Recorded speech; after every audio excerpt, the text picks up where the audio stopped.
pour l'avenir. La matinale de Radio Classique avec David Abiker. Et Luc Ferry, comme chaque lundi, pour Esprit Libre. Bonjour Luc Ferry. Bonjour mon ami. 8h43, on est ensemble pendant une grosse dizaine de minutes et on va parler de Boualem Sansal, qui s'est exprimé hier sur France 2. Et Hervé Gattegno nous expliquait qu'il ne disait pas tout pour ménager l'Algérie, ses anciens geôliers. J'aimerais vous faire entendre un tout petit extrait de cette interview sur France 2, quelque chose qui m'a beaucoup touché et qui est presque anodin et qui pourtant dit beaucoup de choses. Après 10 mois, on retrouve la vie et des senteurs et des murmures et des choses qu'on ne comprend pas très bien. Il y a des choses qui m'exaltent. Une odeur de café. Quand je passe quelque part, une odeur de café me rend dingue. J'ai rêvé tellement de ça. Voilà, donc on a besoin de quelques jours pour mettre les mots exacts sur les événements. Le parfum du café peut être celui de la liberté. Oui. Cet homme est tellement sympathique que tout ce qu'il dit mérite d'être écouté. Évidemment, on ne peut pas lui demander, sortant de prison et sortant d'Algérie, de prendre position de manière polémique sur les débats qui ont pu agiter la France dans ces dernières semaines, notamment le débat entre Retailleau et Macron, donc entre ceux qui vous... Encore heureux qu'on ne lui parle pas de ça.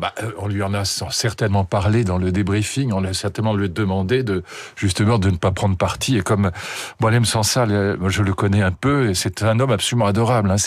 C'est vraiment un type bien en plus. C'est vraiment quelqu'un d'une très grande douceur, d'une très grande gentillesse. Et puis il a un talent fou. C'est un vrai écrivain. C'est un homme de culture.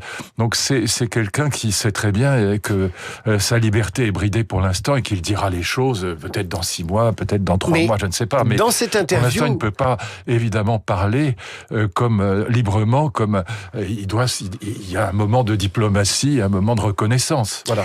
Et en même temps, dans cette interview, il y a une espèce de paradoxe, c'est que finalement, la liberté prend la forme d'une odeur de café, de bistrot parisien peut-être, et on apprend aussi que la prison, loin d'être une source d'inspiration pour les écrivains, leur fait perdre leur vocabulaire. Ça a été le cas de Boualem Sansal, alors que certains qui passent quelques jours en prison peuvent en faire un livre immédiatement. Lui, ça n'est pas son cas. Oui, mais faire un livre immédiatement, je vois que vous pensez à Nicolas Sarkozy. Ça veut dire... Chacun fait comme il le sent. Oui, mais c'est pareil. Au fond, c'est très proche, parce que l'un comme l'autre ont exalté, si je puis dire, la vie intérieure. Et c'est ce que des gens, disons, d'intelligence, que ce soit l'intelligence littéraire ou l'intelligence politique, peuvent faire fructifier en prison. Alors, évidemment, en prison, on se retourne vers la vie intérieure. On écrit, ou on essaye d'écrire quand on a du papier et un stylo. Voilà. Et donc, je pense que c'est au fond une expérience qui est assez proche pour l'un comme pour l'autre. Mais il y a une tarte à la crème qui dit qu'en prison, les écrivains, les intellectuels sont libres dans leur tête. Et quand on entend Boualem Sansal dire, vous savez, en prison, j'ai parlé à peu de gens et j'ai perdu mes mots, j'ai perdu mon vocabulaire. C'est le pire pour un écrivain, c'est de ne plus être libre dans sa tête en prison. Et ça contredit beaucoup de choses qu'on entend sur les barreaux, l'écriture sous contrainte, etc., etc. La prison, ça bloque l'esprit. Mais ça dépend comment on gère son angoisse, vous savez, c'est très compliqué à savoir. Imaginez simplement que vous êtes claustrophobe, par exemple, ou que vous êtes angoissé quand vous êtes enfermé, que vous avez des phobies. Ça bouffe tout, les phobies.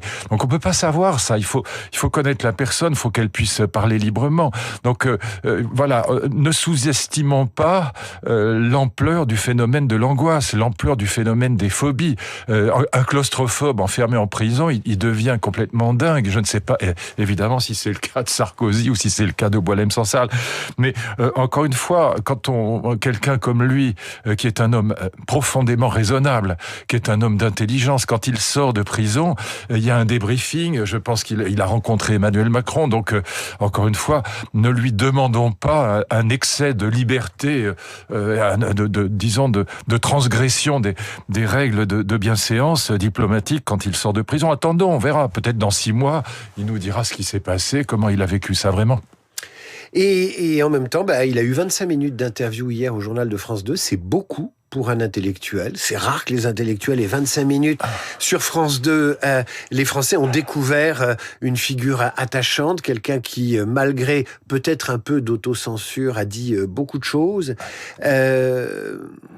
C'est un écrivain que vous qualifieriez Comment Luc Ferry, Boualem Sansal? Parce que beaucoup de Français l'ont découvert au moment où il a été mis en captivité. Oui, bien sûr. Je crois que beaucoup de gens ne le connaissaient pas. Il était connu dans le monde, évidemment, littéraire. Moi, je l'avais rencontré dans un salon du livre. Je crois que c'était, je me souviens plus si c'était à Genève ou ailleurs. Mais on avait vraiment passé un moment extraordinaire ensemble. Et encore une fois, c'est un grand bonhomme parce qu'il est extraordinairement courageux et il est franco-algérien. Il faut pas oublier qu'il a vraiment les deux cultures et que pour lui, l'Algérie, ça n'est pas rien. D'ailleurs, il est retourné avec une certaine naïveté en Algérie, puisqu'il risquait quand même beaucoup en Algérie, étant donné ses positions, notamment sur le Maroc, qui ont exaspéré le président Tebboune. Je crois que c'est aussi pour ça qu'il s'est retrouvé en prison. Et c'est quelqu'un qui a vraiment les deux cultures et qui aime les deux pays. Voilà, c'est aussi ça, Boualem Sansal. Et c'est un très grand écrivain. C'est un homme de liberté. Moi, ce que je dirais, c'est quand même le courage de la vérité. C'est pour ça que j'attends beaucoup de lui, mais pas maintenant.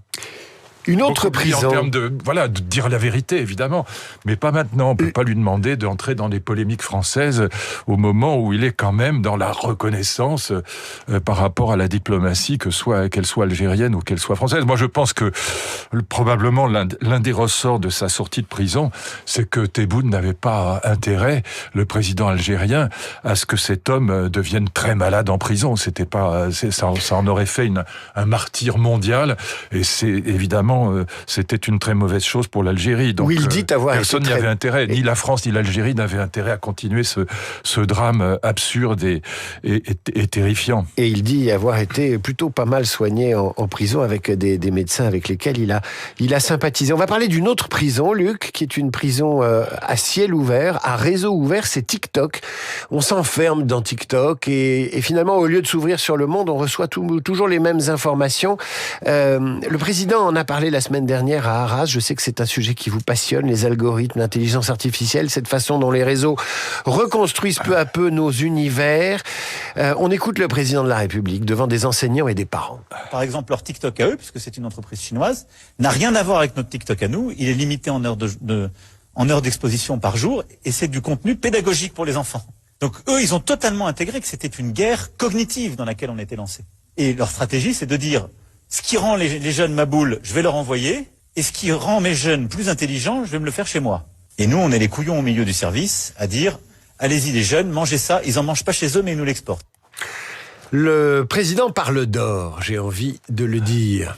On ne dit pas du tout allez-y les jeunes, on essaye de dire exactement l'inverse. Les jeunes sont aujourd'hui, les enquêtes le montrent, ils sont environ 4h30, je parle des 15-25 ans, environ 4h30 par jour, David, par jour, sur des écrans, et en particulier des écrans TikTok, Instagram, donc ce qu'on appelle des Reels, et des petites bulles de quelques secondes, de 20 secondes, de 45 secondes, des vidéos de chats, des vidéos absurdes, et donc 4h30 par jour. Là, il y a une convention citoyenne sur l'école qui propose de modifier les rythmes scolaires, mais la vérité, c'est que quand les enfants sont 4h30 par jour sur leur écran, ils dorment mal. Bien sûr. Mais ils dorment très mal. Bien sûr, s'ils n'étaient pas sur les écrans, il n'y aurait pas besoin d'aménager les temps scolaires. C'est pas qu'ils soient écrasés de travail à l'école. C'est pas ça le problème. Le problème, c'est qu'ils sont écrasés de conneries dans les réseaux sociaux. Et donc, on leur dit pas du tout allez-y. D'ailleurs, il y a des projets de loi pour essayer d'interdire, mais c'est pas une question législative, c'est une question parentale, David. C'est aux parents de mettre le haut là. Oui, mais le président a raison quand il dit les Chinois nous envoient un produit électronique frelaté, alors que le même produit chez eux est quelque chose de très encadré et où il y a moins de danneries qui circulent. Alors on va pas envier la dictature chinoise, c'est pas le problème. C'est un problème de parents. Encore une fois, que la dictature chinoise interdise les réseaux sociaux et punisse les gens qui vont sur les réseaux sociaux, c'est pas l'idéal qu'on doit prendre comme modèle. Et donc non, ce qu'on doit faire, c'est même pas une loi. La loi ne sert à rien. Ce qu'il faut, c'est que les parents se réveillent pour le coup, pour que les enfants s'endorment, si je puis dire. C'est ça le problème. Voilà. Et donc, c'est pas une question de rythme scolaire. La Convention citoyenne sur les rythmes scolaires, elle s'inquiète en vérité des parents qui travaillent. Elle s'inquiète pas des enfants. Évidemment que pour les parents qui travaillent, la journée sans école, l'école est aussi une garderie, David. Expliquez-moi le consensus autour de... Il y a pas eu j'ai pas entendu de réaction de syndicats d'enseignants qui sont toujours non et encore non. Là, j'ai l'impression que les parents d'élèves sont contents, les membres de la Convention citoyenne le sont également, et les syndicats aussi, ce qui doit nous inquiéter en fait. Oui, mais Quand tout le monde est content, moi je m'inquiète. les professeurs ne sont pas contents, ça ne passera jamais. Ils savent que ça ne passera jamais. Non, parce qu'ils n'ont pas envie de revenir un jour de plus par semaine pour travailler. Mais surtout, réfléchissez à ça.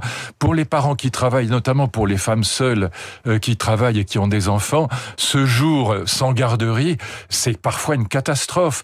Et donc, la vérité, c'est que cette convention citoyenne, elle voudrait que les parents soient tranquilles, que l'école fonctionne comme garderie et que les collectivités territoriales prennent le relais quand les enfants sortent à 15h30. Donc c'est pas un programme qui est fait, on l'habille de considérations pédagogiques, mais la vérité, c'est que c'est fait beaucoup plus pour les parents que pour les enfants. Et pour les enfants, c'est les 4h30 de TikTok par jour ou d'Instagram par jour qui sont une véritable catastrophe.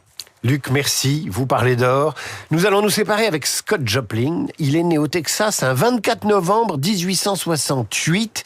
Compositeur et pianiste, on lui doit pas mal d'air pour piano dans le domaine du jazz, mais la plus connue de ses compositions, c'est celle-ci.